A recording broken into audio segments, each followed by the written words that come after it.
So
good morning. I am Maria, your Falcon Flash host, joined with Brian, my co-host, live from the new media studio here at Beautiful Valley High School. This is Falcon Flash.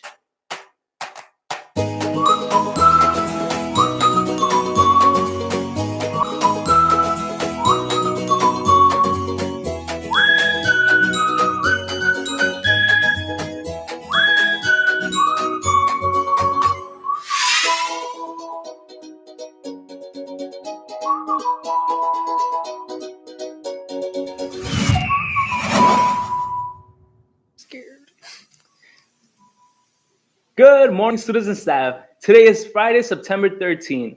On September 14, 1814, Francis Scott Key wrote a poem which was later set to music and in 1931 became America's national anthem, The Star-Spangled Banner. The poem, originally titled The Defense of Fort McHenry, was written after Key witnessed the Maryland fort being bombarded by the British during the War of 1812. Key was inspired by the sight of a lone U.S. flag still flying over Fort McHenry at daybreak. As reflected in the now famous words of the Star-Spangled Banner, and the rocket's red glare and the bombs bursting in the air gave proof at the night that our flag was still there. The poem was Right. printed in the newspaper and eventually set to the music of a popular English tune. People began referring to the song as the Star-Spangled Banner, and in 1916, President Woodrow Wilson announced that it shall be played at all official events. It was adopted as the national anthem on March 3rd, 1931. Let's take a look at the battle that inspired an anthem. On September 12, 1814, British ships of war approached the port of Baltimore. In the entire Royal Navy, there were 8 bomb ships. 5 of them were sitting there in the Patapsco River. These are the most powerful siege artillery afloat. On board one of these British warships, an American, Francis Scott Key. Talk about a witness to history. He finds himself in Baltimore Harbor just prior to this battle. The concrete rocket's red glare lights up the skies over the harbor. It was like a fireworks display. People who watched it were enthralled. They were terrified of the noise, absolutely terrified. But they saw a kind of beauty in it. The heavy fire goes on and on. Aboard an enemy attack ship, Francis Scott Key hears the British plans for Baltimore and fears the worst. He knows that the level of hatred that's directed at the city would probably mean death and destruction of the town.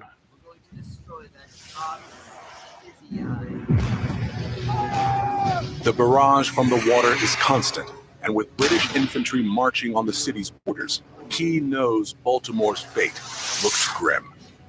He paced the deck of his ship in the darkness, hoping the explosions would continue, because if they didn't, he knew that the fort had capitulated. The siege lasts all night.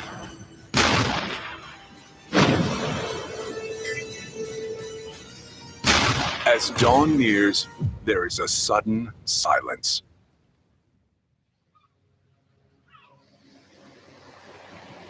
Key was on board the ship wondering and asking himself what flag would be raised over the fort.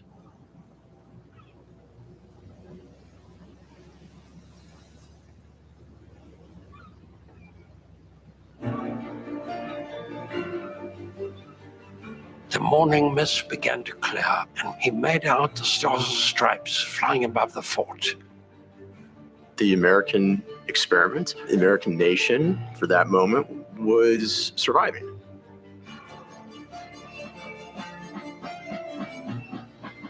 Mary Pickersgill's masterpiece unfurls over the fort. Never before had he looked with such reverence upon the symbol of his country. Never before had the flag had such a sheen to its glory. It was the glory of victory. The wool catches the wind. The stars and stripes wave in the face of the enemy. The British are convinced the fort cannot be breached. Baltimore has been saved.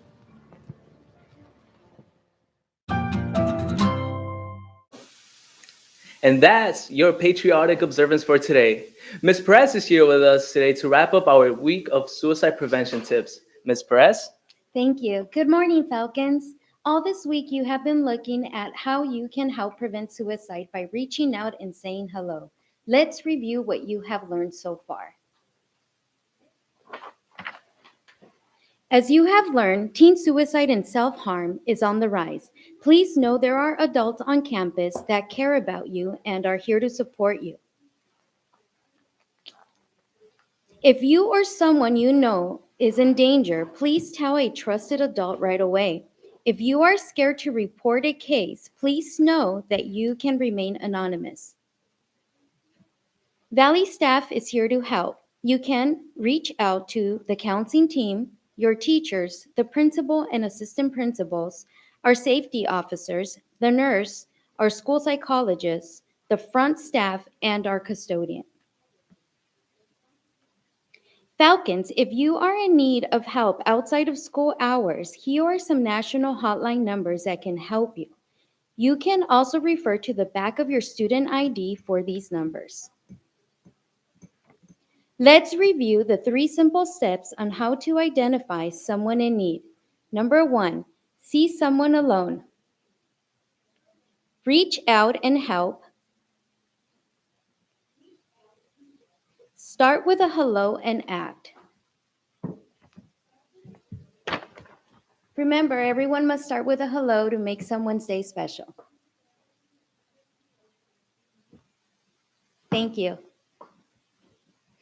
Please come find me at lunch in Valley Alley, where I will join the Falcon Club with their jars of hope. I hope to see you out there. Let's go to Maria for today's Falcon Flash. Thank you, Ms. Perez. And now here's today's Falcon Flash. United Falcons is meeting in room 6-6 during lunch. It is election day for board positions, so it is very important for those who signed up for positions to attend the meeting. Congratulations, Ana Ruby Oropeza, for being recognized as the Young Woman of Achievement for the month of September at the Soar Optimist International Luncheon yesterday. Here she is pictured with her mother and sister and certificate of recognition. Today is the cheerleaders jamboree at lunch. Have fun, ladies. See you out there. Hey, Falcons, let the party begin. On Monday, September 16th, we will be celebrating our 60th group photo. We will all meet at the practice field at 7:55 for a series of chants to sing happy birthday to our home away from home. Groups, teams, clubs, academies are encouraged to make a poster and wear your group's attire so you can stand out on this historic photo. The social event of the year is just 2 weeks away, but you only have 1 week to get your ticket. Homecoming dance tickets will be $45 next week. To save just $5, make sure you get yours today at lunch or after school.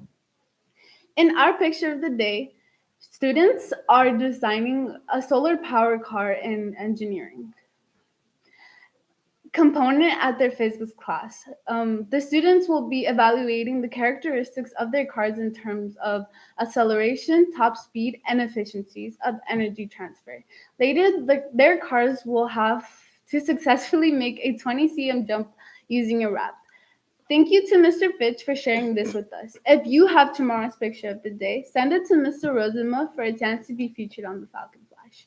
Okay, Brian, what do we got in sports today?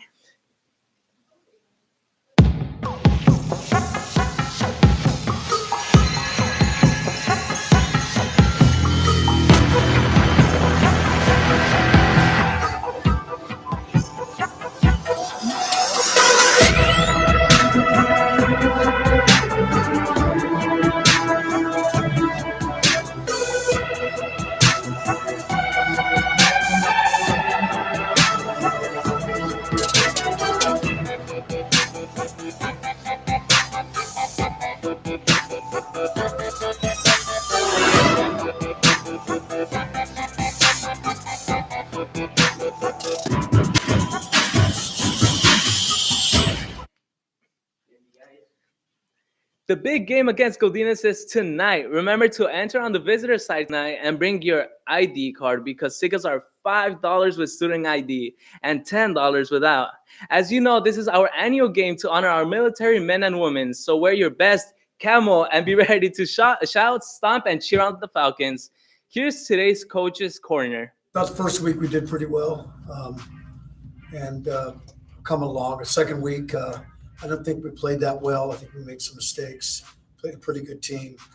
So, but it was a good test. And if we eliminate those mistakes, we're going to be pretty good.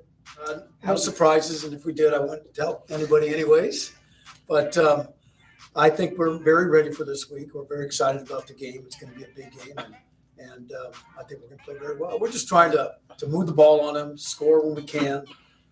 You never predict how many touchdowns you get. We're just going to try to play the best we can. Be quite honest, we really don't fear anybody we play. We think they'll be ready. We think they'll be excited. But that will only make us excited and make us more ready. Just more consistency.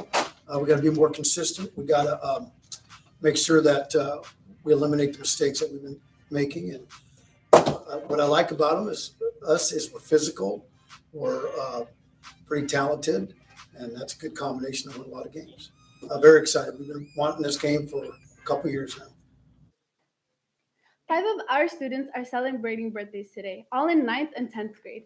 Give it up for Monica, Marco, Jesse, Edgar, and Gustavo. Tomorrow, 4 students have the honor of sharing their birthday with the grand 60-year-old Valley High School. Happy birthday to you all. And that's it for today's Falcon Flash. And remember, Falcon Fever, catch it!